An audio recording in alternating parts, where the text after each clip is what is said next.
up, everybody, and welcome back to the BurnDown YouTube channel. Happy 2022. We are finally back. Figured I'd make a quick video for you guys, let you know that we're going to get back rolling, let you know what you can kind of expect, and just give you an overview of what's gone down and where I've been. So first and foremost, happy 2022. It is a little late in the year to start. I said I was going to be back. It's like, oh, 2022, we're going to get it. Well, my wife and I got the Wuhan bug on pretty much over like the holidays. So I took it easy, and then I was able to kind of work a bit last week, and then this is the weekend now. I don't know, it's like the third weekend to the month or whatever it is. And I'm better, but I'm like, I'd say 80% or so. So I'm trying not to overdo it, but we do have plenty of stuff to do. So I got a new project to start on, so you might see this run around in the background. I know you guys are probably going to ask me what it is. It's 59 Apache. It does have an LS actually, huh? Look at that. So I think it's a 4060, but this guy will get completely done, frame off, up, all that fun stuff. So you'll see that in the background. If you guys have questions, let me know. This isn't actually the first Tri-5 truck that I've done. I've actually done another 59. I think it was a 59 Apache. Same thing, and a 56. Anyways, we'll have that going. That'll be in the background. I cleaned the garage up, so I have room for activities. It won't last long because we got to get back to making a mess. And speaking of making a mess, so we still have the same old same. We got the two projects.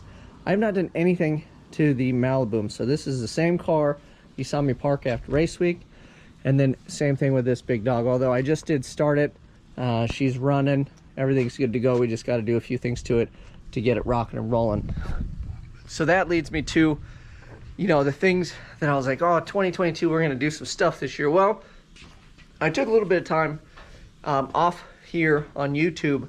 I didn't really want to walk away. I just wanted to figure out where I was going with the channel and what I'd like to accomplish and what I'd like to do with it. So first and foremost, there's no way in hell I was going to walk away without getting 10,000 subs, because that number's always stood out to me.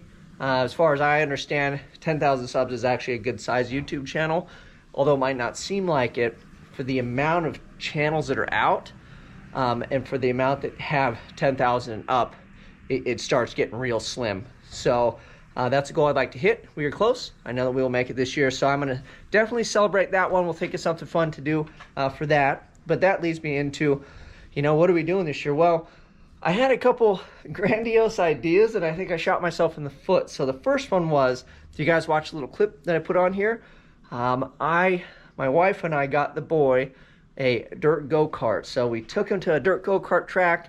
It's like out in the high desert, and it's like I think it's an 8 Mile oval. It's a really nice facility. There's a bunch of kids running around. He seemed like he enjoyed it. So I talked to her about it, and we're like, all right. So I sold the monster truck to my buddy Big Kahuna. So he has that go-kart monster truck. And then I hired a guy to help me put that go-kart together while I was working and doing everything else, you know, for the holidays. So that was supposed to be his holiday gift. So I get the thing. It's not quite what I expected. We got it to where it would work. You know, I thrashed on it, had to do some stuff to it, and we got it to where he could run it on Christmas morning. So we give him the go-kart. I should have filmed it, because it was the most lackluster thing you've ever seen. You figure you give a kid a go-kart, and he would just be like, oh my god, like his eyeballs would pop out and stuff. He literally was like, like, you can give this to one of my buddies if you want, Dad. And I was like, oh. So we got him to ride around in it. So then I started having hope, because what I'd hoped to do was to get him running that racing and then make that part of the channel this year, because I thought that would be fun. There's probably some of you guys out there with kids, and if it's a whole different ball game if you don't have kids. Like, when you have kids, it's pretty fun to watch them learn and grow and do things, and especially like when it comes to motorsports, if you're really into it. So long story short, he rode it like 3 times. He kind of sideswiped the wall in the backyard, and then he put it into a big mud puddle because it was all rainy and crappy over the holidays. And he did perfect. He stopped it, he shut it off, and I was like, awesome job, buddy, you did great. And he was like, no, I crashed, Dad, we're done. Like, I don't want to crash, I don't like crashing. We're like, it wasn't even a crash. He just kind of bounced off the wall, and I didn't even have it on camera, like it was lackluster. Well, he's basically done.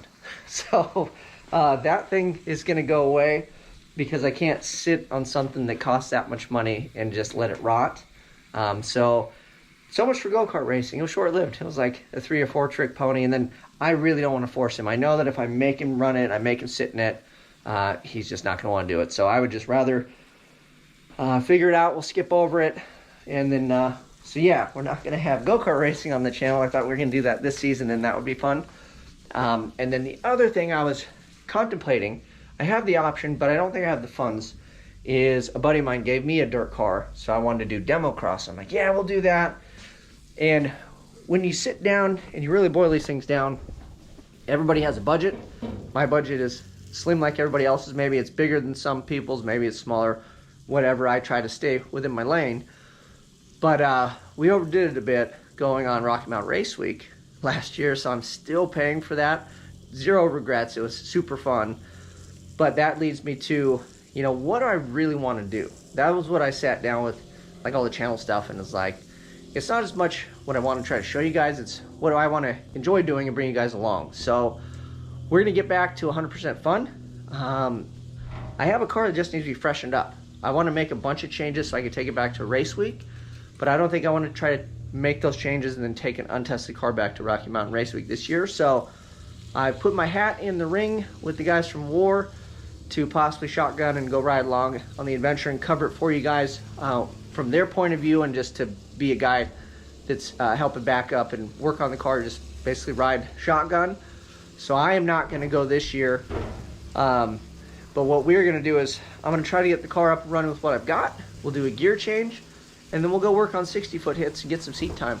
Last year, and then it seems like even the previous one, we spent a lot of time chasing like Reed around, and then we go out with Jeff and everybody else, but mainly Reed was the guy that had the running car the whole time.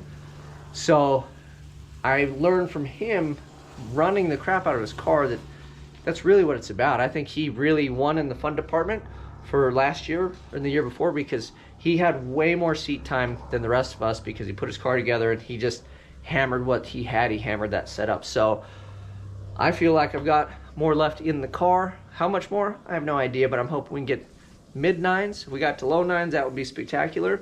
But I think that's the goal for the season. Let's set some new personal bests. Let's get the 60-foot down. Run what we got. I know it needs a gear change for sure, because in the quarter mile it runs out before the quarter mile's up. So we'll do that. And then we got to take the Twinnebago to LS Fest West. So I think that's my big event for the season.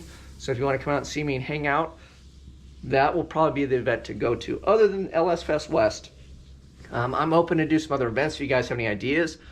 Want to try to keep it West Coast. I was thinking maybe hitting Bakersfield.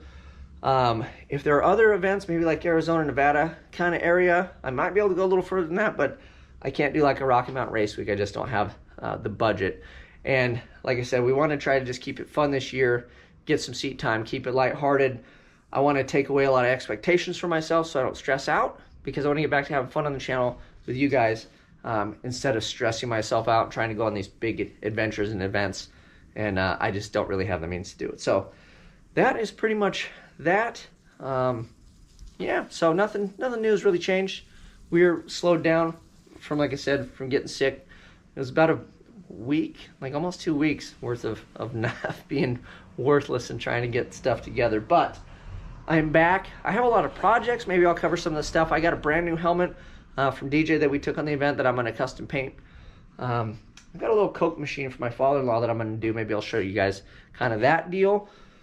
And then that's it for the most part. As far as changes to the car, I would like to go 4L80E, but I don't want to tear apart a running car to do it. So we're going to do some junkyard hunting. I'm going to get a 4L80E. We're going to build that, even though I have no idea what I'm doing. I'm going to facilitate some help for my buddy Ryan Jans. He does all my torque converters. We'll bug him. I'll bug Happle if I have any questions. But mainly, there's a good write-up on the wiki for Sloppy, which Ryan was like, I forget the guy that wrote it up, but he did a hell of a job. And he's like, if you just follow that, you put a few hard parts in it, it should hold the power your car makes. So by the end of the season, I'd like to try to change over.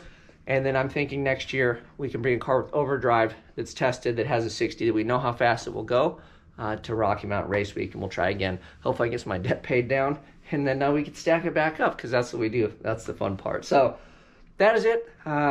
If you can suggest some events this year that you'd like to see me at that are kind of local West Coast, like I said here, Arizona, Nevada type events, maybe even California, Northern, maybe something like that. I will keep you guys posted if I get to ride with the War guys out to Rocky Mountain Race Week.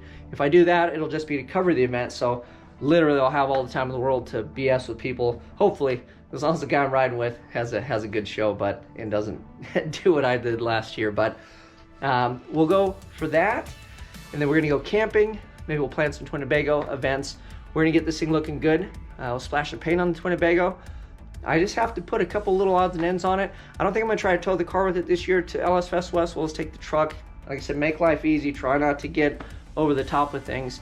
But I'd like to bring the motorhome out, have a good time with that.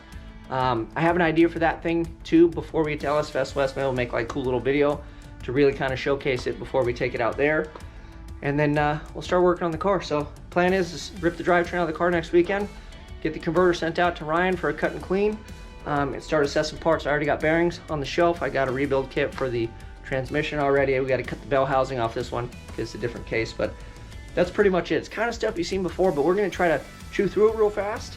And then as soon as the track opens back up, I just want to be a permanent staple this season at Irwindale, working on 60-foot hits, trying to do some wheelies, trying to get my 8th mile game in, and then we can turn the thing up, take it to Bakersfield, and that's at sea level. So if I'm going to go fast this season, it's going to be at Bakersfield, and we're shooting for mid to low 9s would be fantastic. So that's it, man. I hope you guys are happy to have me back. I'll start making videos weekly, and like I said, next weekend we'll get to the grind. Today I did clean up. I took the lights off the house, and I'm already wore out, so we're going to keep it low key so I can keep going and stay vertical instead of laying on the couch. You guys know what to do. Like, subscribe, share, and let's have some fun this season. I'm out.